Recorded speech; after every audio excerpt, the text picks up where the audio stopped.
The law office of Patterson and Associates occupied the third floor of a brick building in downtown Portland. I arrived 15 minutes early, as I always did for everything. The receptionist gave me a polite smile that didn't quite reach her eyes. "Ms. Chen? They're expecting you. Conference room B." I nodded my thanks and walked down the hallway, my footsteps silent on the plush carpet. Through the glass walls, I could see them already assembled. My parents, David and Susan Chen. My older sister Victoria. My younger brother Marcus. Uncle Wei and Aunt Lynn. They were laughing about something. I opened the door and the laughter died. "Oh," Victoria said, her perfectly manicured eyebrows rising. "You actually came?" "Of course I came," I replied quietly, taking a seat at the far end of the conference table. "Grandma passed away. This is her will reading." "Surprised you even knew she died," Marcus muttered, not quite under his breath. "Since you never visited." I folded my hands in my lap and said nothing.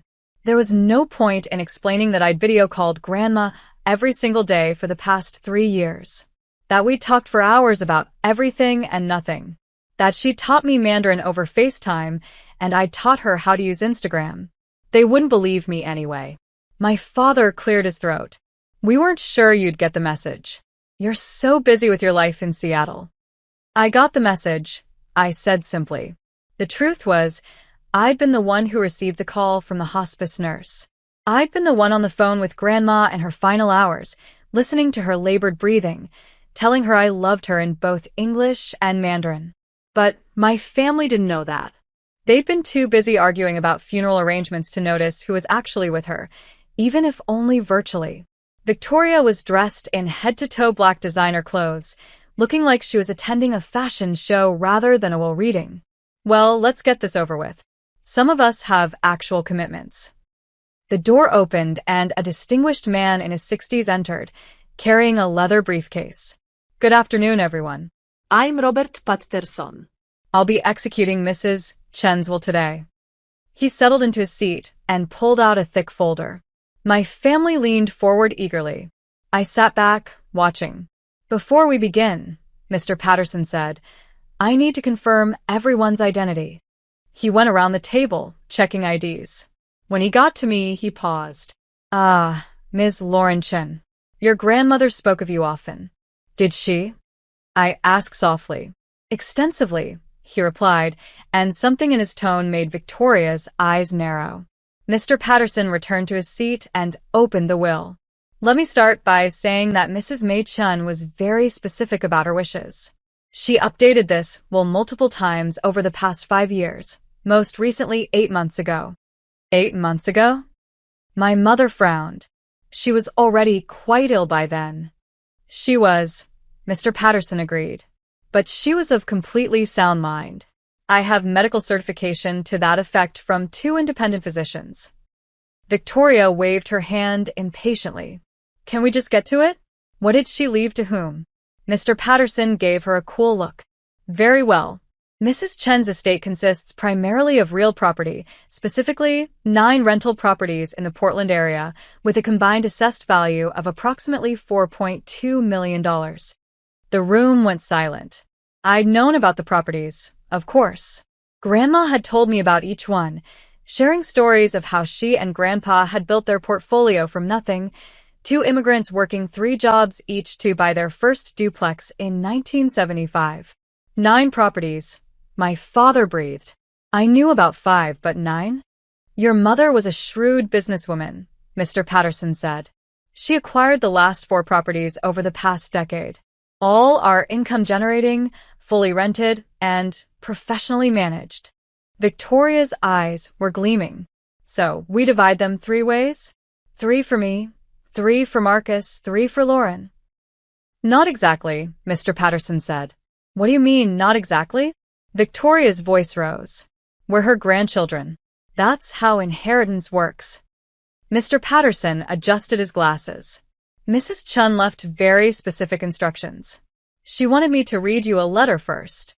He pulled out an envelope. "This is in her own handwriting."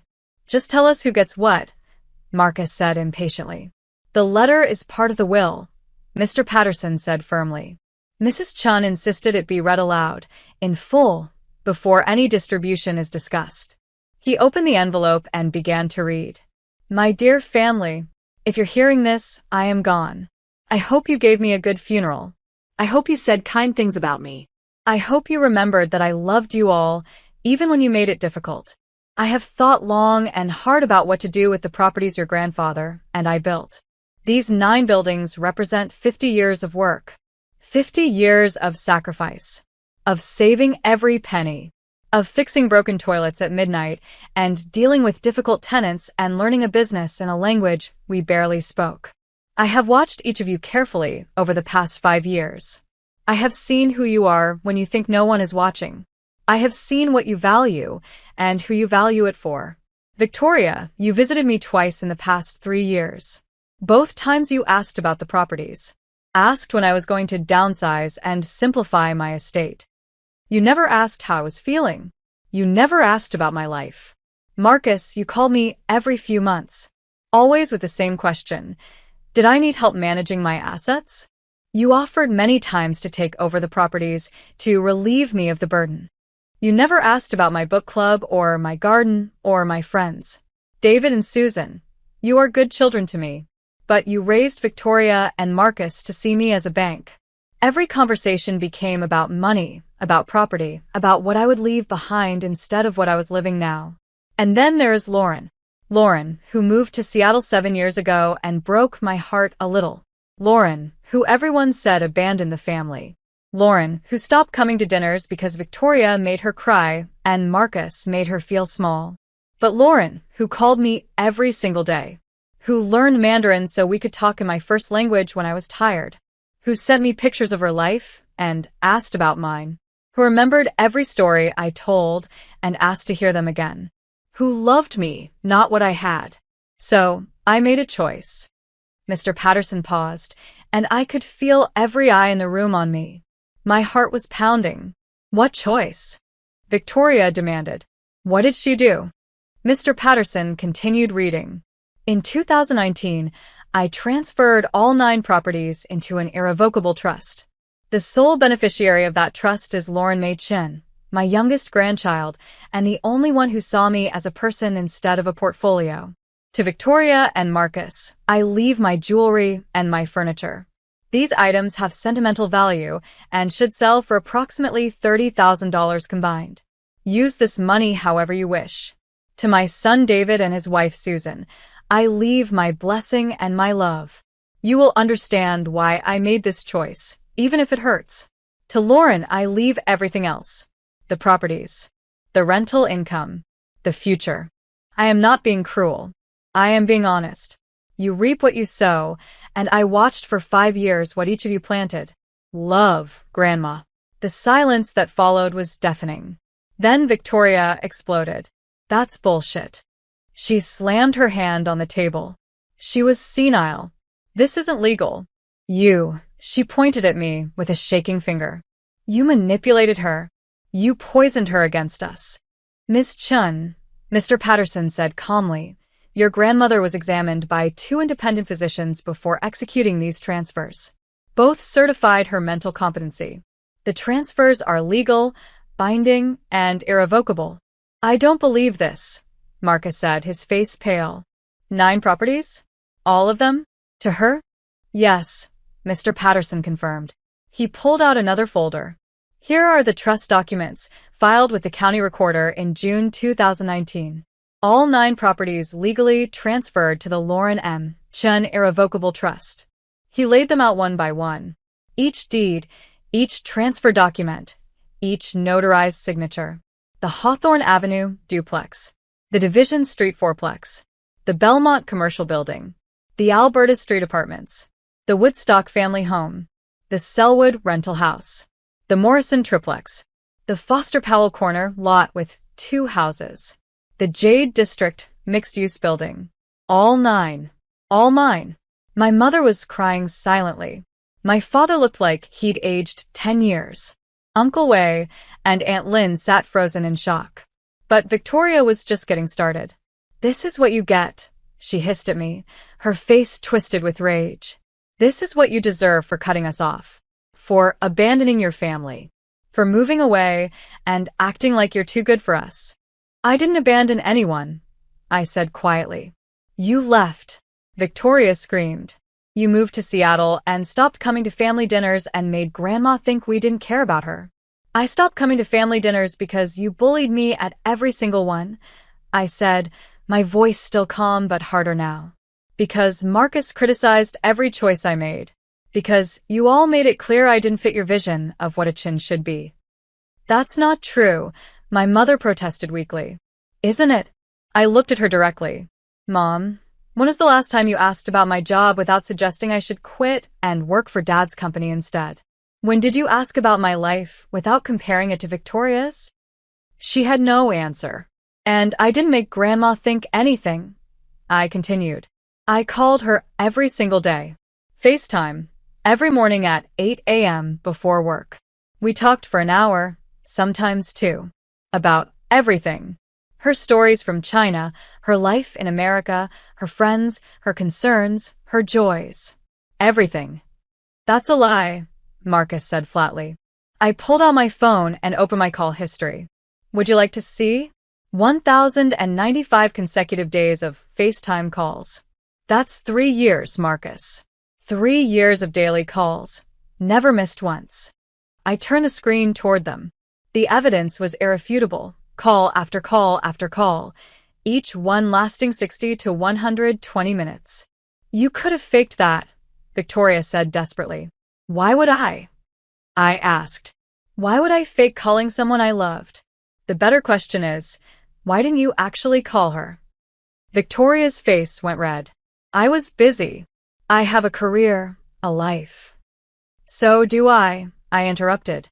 I have a career, a demanding one. But I made time. Every single day. Because she mattered more than being busy. Mr. Patterson cleared his throat. There's more. Mrs. Chen also requested a financial audit of the property's management over the past 5 years.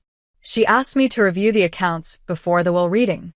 Why? My father asked, though his voice suggested he already knew.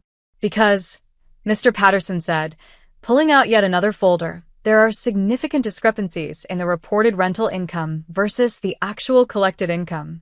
The temperature in the room seemed to drop 10 degrees. What kind of discrepancies? Uncle Wei asked nervously. The 9 properties generate approximately $14,500 in monthly rental income, Mr. Patterson said. That's $174,000 annually. However, the reported income to Mrs. Chen averaged only $98,000 annually over the past 5 years. The difference, approximately $380,000, appears to have been diverted. Diverted where? I asked, though I had a sinking feeling I knew. Mr. Patterson looked at Victoria and Marcus. The properties were being managed by various family members. Ms. Victoria Chen managed 4 properties. Mr. Marcus Chen managed 3. Your parents managed 2. We were doing Grandma a favor, Victoria protested. She couldn't handle them herself anymore. The management agreements you signed, Mr. Patterson continued calmly, specified that you would receive a 10% management fee. Instead, it appears you were keeping approximately 44% of rental income across all properties. My father had gone gray. That's not possible. We would never. I have bank records, Mr. Patterson interrupted gently but firmly. Rent checks deposited to personal accounts. Cash payments never reported. Tenants paying one amount while Mrs. Chen's statements showed another. It's all documented. You are stealing from Grandma, I said, the realization hitting me like a physical blow. For 5 years. While she trusted you. We weren't stealing, Marcus shouted. We were working. Managing tenants, handling repairs, dealing with problems. We deserved that money. You deserved your 10% management fee, I said coldly. Not 44%. The difference is theft. This is insane, Victoria said, standing abruptly. I'm not sitting here listening to this. Mom, Dad, we're leaving. We'll fight this. We'll sue. There's no way this holds up in court. Sit down, Mr. Patterson said, and his tone made it a command, not a request. We're not finished. Victoria slowly sat back down, her hands trembling with rage. Mrs. Chen knew about the missing income, Mr. Patterson continued. She knew for at least 2 years before her death. She hired a private investigator to track where the money was going. She what? My mother whispered. She had you all followed. Your expenses tracked. Your bank deposits monitored. She documented everything. He pulled out a thick report. Victoria, you purchased a BMW in 2021 with cash. $47,000. Where did that money come from? Victoria said nothing. Marcus, you took 3 trips to Vegas in 2022. High roller suites, expensive restaurants. Total expenses approximately $35,000. On a salary of $52,000 per year, how did you afford that? Marcus stared at the table. David and Susan, you renovated your kitchen last year. Top-of-the-line appliances, custom cabinets. The contractor's invoice was $78,000. You told your friends you'd been saving for years, but your bank records show no such savings. Instead, they show regular cash deposits that match the missing rental income from the 2 properties you managed. My mother was openly crying now. My father looked like he might be sick. Grandma knew, I said softly, understanding washing over me. She knew everything, and she was gathering evidence. For what purpose? Uncle Wei asked quietly. Mr. Patterson looked at me. Mrs. Chun left instructions. She said if the family accepted the will gracefully, we would say nothing about the financial irregularities. But if anyone contested the will or made accusations against Lauren, I was to turn all evidence over to the authorities and recommend criminal prosecution for embezzlement. The room went dead silent. You're blackmailing us, Victoria said, her voice shaking. No, I said. Grandma is protecting me. From beyond the grave. Mr. Patterson nodded. Mrs. Chen was very clear. She said her family had a choice. Accept the will with grace, or face the consequences of their actions. There is no third option. This isn't fair, Marcus said weakly. Fair, I repeated, my voice finally showing anger. You stole from an elderly woman for 5 years. You treated her like a bank account. You ignored her until you wanted something. And you have the audacity to talk about fair? We're still family, my mother pleaded. Lauren, please. Don't let it end like this. I didn't end anything, I said, standing up. You all did. Years ago. When you made it clear I didn't matter unless I conformed. When you criticized every choice I made. When you made family gatherings so toxic, I had to leave for my own mental health. We didn't mean, she started. Yes, you did, I interrupted. You meant every word, every comparison to Victoria, every suggestion that my job wasn't good enough, my life wasn't impressive enough, my choices weren't acceptable enough. You meant all of it. I turned to Mr. Patterson. What do I need to sign? He slid several documents across the table. These transfer the trust properties into your direct control. You'll also need to meet with the property management company next week to discuss ongoing operations. I signed each one, my hand steady despite my racing heart. Victoria watched me with pure hatred in her eyes. You're really going to do this? Take everything. Leave us with nothing. You're getting $30,000 in jewelry and furniture, I reminded her. That's more than I got from this family in emotional support over the past 7 years. How can you be so cold? She demanded. I learned from the best, I replied, meeting her gaze. I learned from a family that measured love and property values and saw people as assets to be managed. I gathered my copies of the documents and stood. Mr. Patterson, thank you for your time. Please send any additional paperwork to my Seattle address. Of course, Miss Chen. I walked toward the door. My father called out, Lauren, wait. Please, can we talk about this? I paused but didn't turn around. About what, Dad? About how you stole from Grandma. About how you raised my siblings to see me as less than. About how you never once defended me when they tore me down. We love you, he said desperately. No, I said quietly. You love the idea of me. The version that stayed small and quiet and didn't challenge your authority. The daughter who would have accepted being cut out of Grandma's will without question. But you don't love me. You never bothered to know me well enough to love me. I opened the door and walked out. Behind me, I heard Victoria scream something, heard my mother sob, heard chairs scraping. But I didn't look back. The next 6 weeks were a blur of legal paperwork, property inspections, and family voicemails I didn't return. Victoria tried to contest the will anyway, despite Mr. Patterson's warning. The case was dismissed within 2 weeks. Grandma's documentation was too thorough, her mental competency too well established. When Victoria's lawyer filed the dismissal, Mr. Patterson called me. Miss Chun, given that your sister contested the will, your grandmother's instructions are now in effect. I'm required to turn the financial evidence over to the district attorney's office. I sat in my Seattle apartment, looking out at the rain, thinking about Grandma. Do you have to? Those were her explicit wishes, yes. I closed my eyes. Then do it. She earned the right to decide this, even after death. The investigation moved quickly. Bank records don't lie, and Grandma's PI had been thorough. Within a month, Victoria, Marcus, and my parents were all charged with embezzlement. The amounts were significant enough that prison time was possible. Victoria called me from her lawyer's office, crying and begging. I listened to the voicemail once, then deleted it. Marcus sent emails, angry ones, desperate ones, apologetic ones. I blocked his address. My parents tried a different approach. They showed up at my apartment in Seattle. I almost didn't answer the door. But something, maybe curiosity, maybe a last shred of hope, made me open it. They looked terrible. My mother had aged years and weeks. My father's hands shook as he held his hat.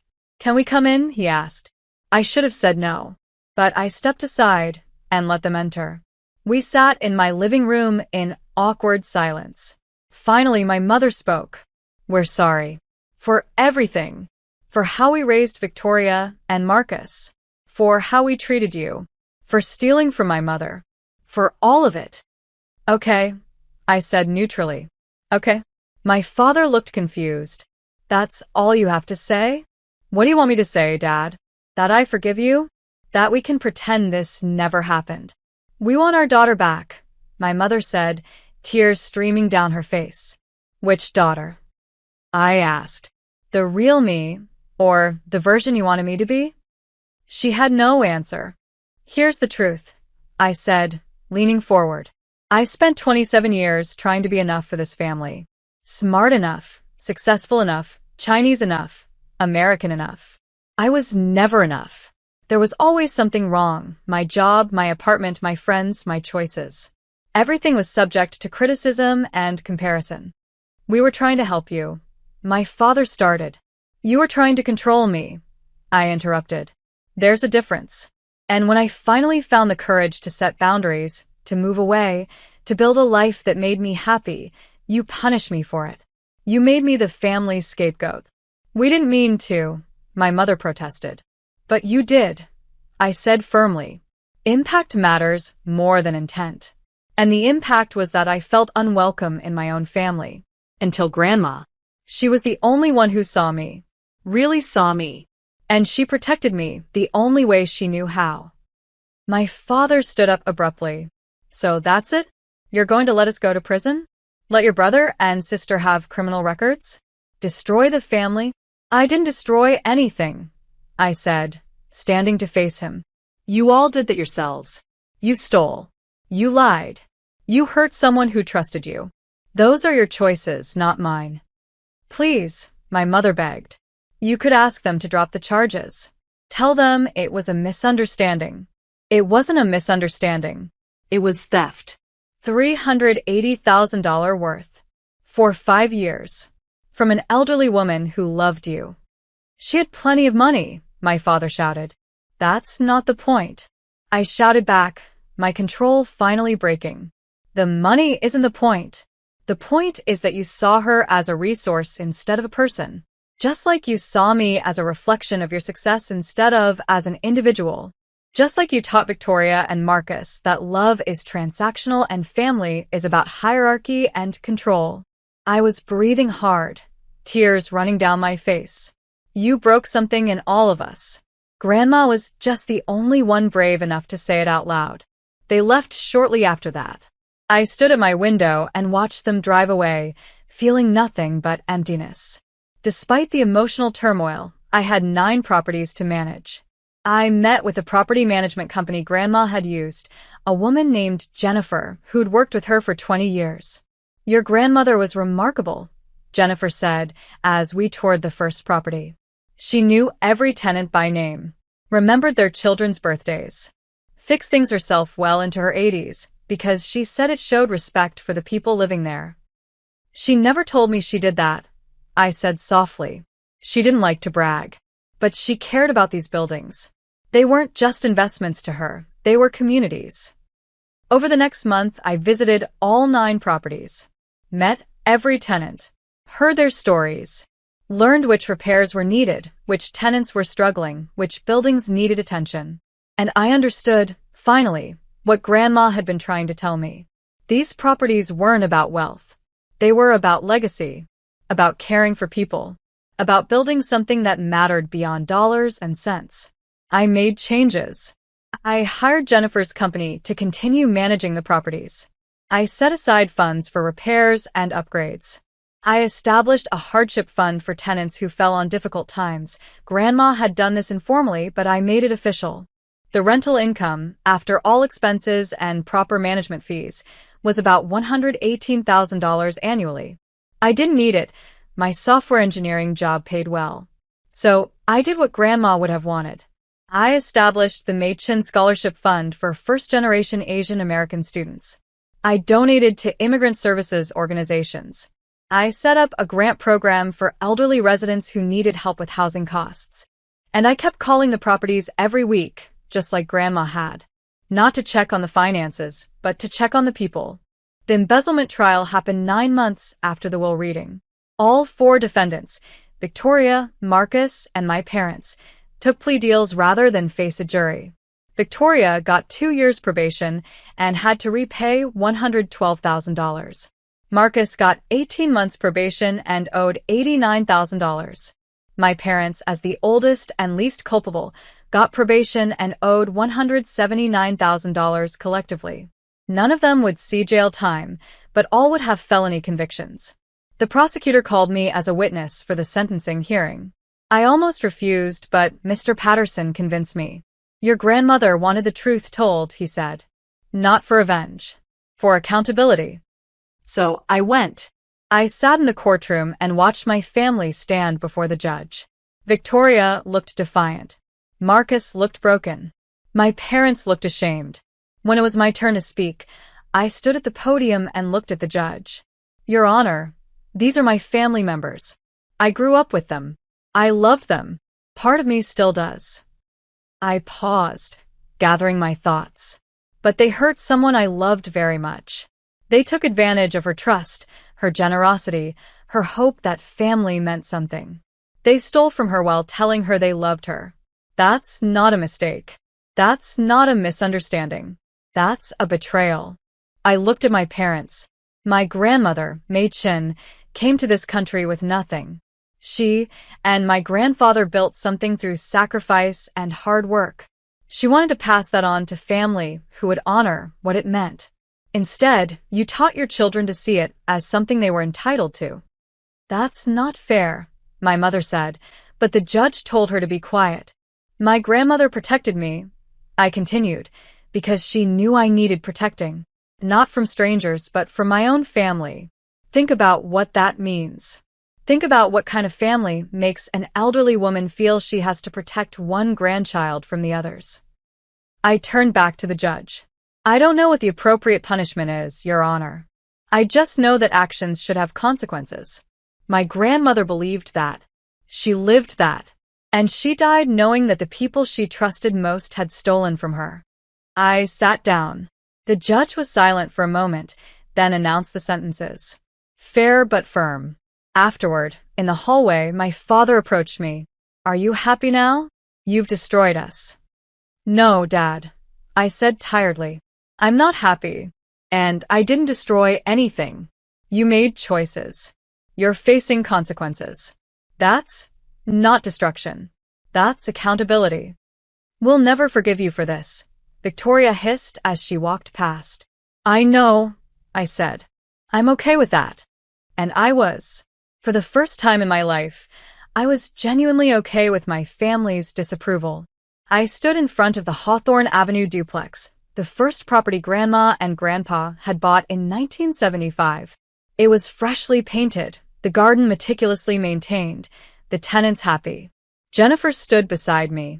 Your grandmother would be proud. I hope so, I said. I know so. You've honored what she built. You've cared for her tenants.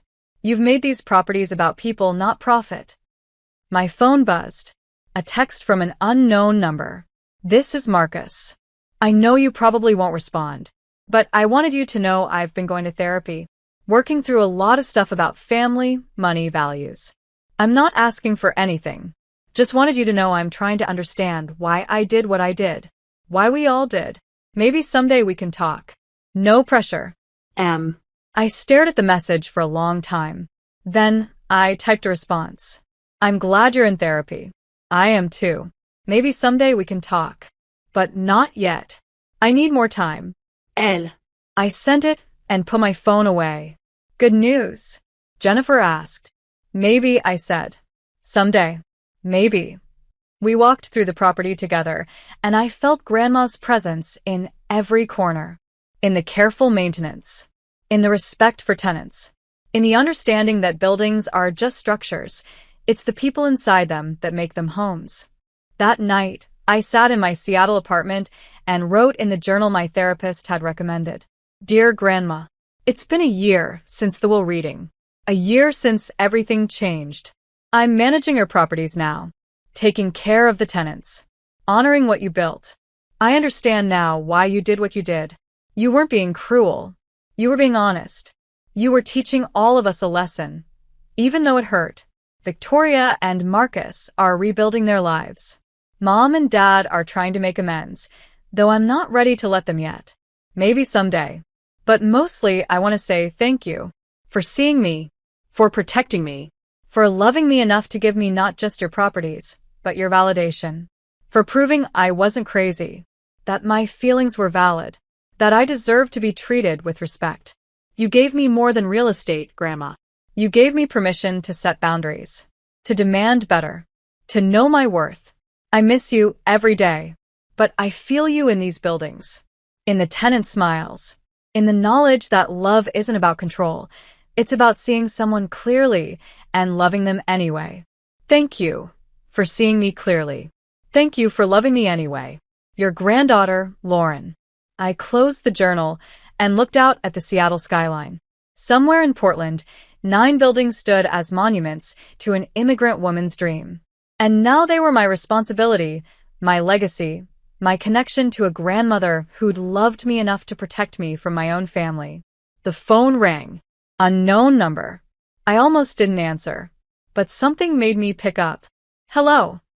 Lauren? It's Uncle Wei. I tensed. Hello. I know you probably don't want to hear from family, but I wanted you to know. Aunt Lynn and I have been talking about everything that happened, about how we all treated you. Okay, I said carefully. We were wrong. All of us. We let Victoria and Marcus set the tone.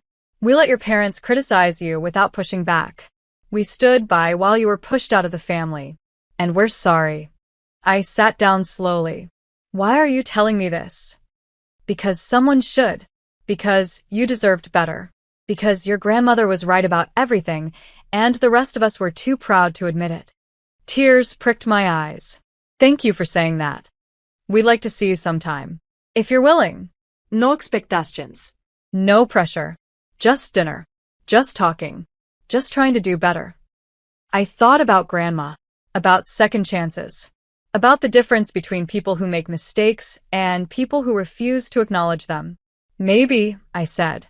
Let me think about it. That's all we can ask, Uncle Wei said. Take your time. We'll be here. After we hung up, I sat in the dark for a long time, thinking about family and forgiveness and the complicated space between them. Grandma had given me the tools to protect myself. But she'd also taught me, through 50 years of building community, that people could change. That grace had its place alongside accountability. Maybe someday I'd have dinner with Uncle Wei and Aunt Lin. Maybe someday Marcus and I would talk. Maybe someday my parents would understand what they'd done wrong. But today I had 9 properties to care for, tenants to support, a legacy to honor. Today that was enough.